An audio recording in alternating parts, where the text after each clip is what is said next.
মন্দারমণিতে বেআইনি হোটেল ভাঙার নির্দেশ এবং এই নির্দেশে স্তম্ভিত মুখ্যমন্ত্রী মমতা বন্দ্যোপাধ্যায় স্পষ্ট জানিয়ে দিচ্ছেন কোনো বুলডোজার চলবে না। দিল্লির ন্যাশনাল গ্রিন ট্রাইব্যুনাল মন্দারমণিতে এই বেআইনি হোটেল ভাঙার নির্দেশ দিয়েছিল। পুরোটা জানবো, কথা বলবো আমাদের প্রতিনিধি সুমন ঘড়াইয়ের সঙ্গে। সুমন, এখন অমান্য সূত্রে যেটা খবর যে মুখ্যমন্ত্রী এই যে জেলা প্রশাসন পূর্ব মেদিনীপুরে তারা যে মন্দারমণির যে অবৈধ রিসোর্ট এবং হোটেলগুলো রয়েছে সেগুলো যে বন্ধ করে দিয়েছে এবং পাশাপাশি ভাঙার নির্দেশ দিয়েছে।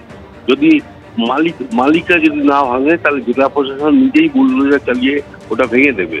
এই নির্দেশিকার খবর আসে মুখ্যমন্ত্রীর কাছে।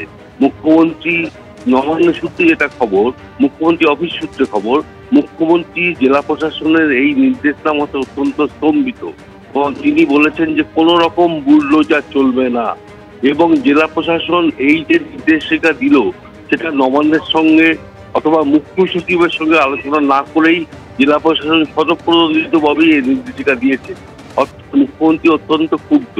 অর্থাৎ বুঝতেই পারছো, ন্যাশনাল গ্রিন ট্রাইব্যুনাল কোস্টাল এরিয়াতে যে অবৈধ রিসোর্ট এবং হোটেলগুলো রয়েছে সেগুলো নিয়ে যে নির্দেশিকা দিয়েছে যে সেগুলো অবৈধ, সেগুলোকে ইমিডিয়েট ভেঙে দেওয়া দরকার। ধন্যবাদ সুমন।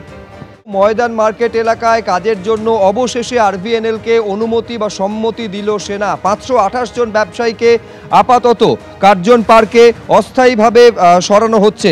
আজ ময়দান মার্কেট এলাকায় কাজ করার জন্য আরভিএনএল কে অনুমতি দেওয়া হলো সেনার তরফে। কলকাতা পুলিশ, মাউন্টেন ক্লাব এবং প্রেস ক্লাব চত্বর থেকে শুরু হবে জোকা এসপ্ল্যানেড মেট্রো স্টেশনের নির্মাণ। অরিত্রিক ভট্টাচার্য আমাদের প্রতিনিধি আরো বিস্তারিত তথ্য দেবেন এই নিয়ে।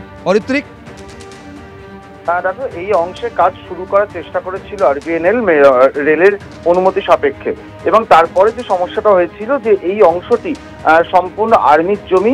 আর্মির তরফে এখানে অনুমতি দেওয়ার ক্ষেত্রে বাধা দেওয়া হয়, কারণ তাদের যুক্তি ছিল এই যে ময়দান মার্কেট বা বিধান মার্কেট নামে যেটা পরিচিত, তার কোনো রকম কোনো নির্দিষ্ট স্থায়ীভাবে তাদের অনুমতি এমনিতেও নেই এবং সেটি অবৈধ। তাদের পুনর্বাসনের ব্যবস্থা করলে সেটা তাদের এই অবস্থান একেবারে বৈধতা পেয়ে যাবে। আজকে এই বিষয়ে একেবারে মিটিং হয়েছে একটি, এখানে প্রতিরক্ষা মঞ্চক এবং রেল মঞ্চকের কর্তারা উপস্থিত ছিলেন। যেটা বলা হয়েছে এখানকার যে 528 জন ব্যবসায়ী রয়েছেন তাদেরকে অস্থায়ীভাবে কার্জন পার্কে নিয়ে যাওয়া হবে যাতে এই কাজ সম্পূর্ণ করা যায়। কাজ শেষে তাদের কিভাবে পুনর্বাসন হবে সেটা পরিকল্পনা নির্দিষ্টভাবে করা হবে এবং সেই মতোই কিন্তু আজকে বৈঠক হয়েছে। সেনার তরফ থেকে অনুমতি দেওয়া হলো মেট্রো কর্তৃপক্ষকে আরভিএনএল এই কাজে এগিয়ে নিয়ে যেতে পারে। তার ফলে জোকা এসপ্ল্যানেড মেট্রো স্টেশনের এসপ্ল্যানেড স্টেশন তৈরির ক্ষেত্রে যে বাধা তৈরি হয়েছিল সেটা আপাতত আর রইল না। ধন্যবাদ অরিত্রিক।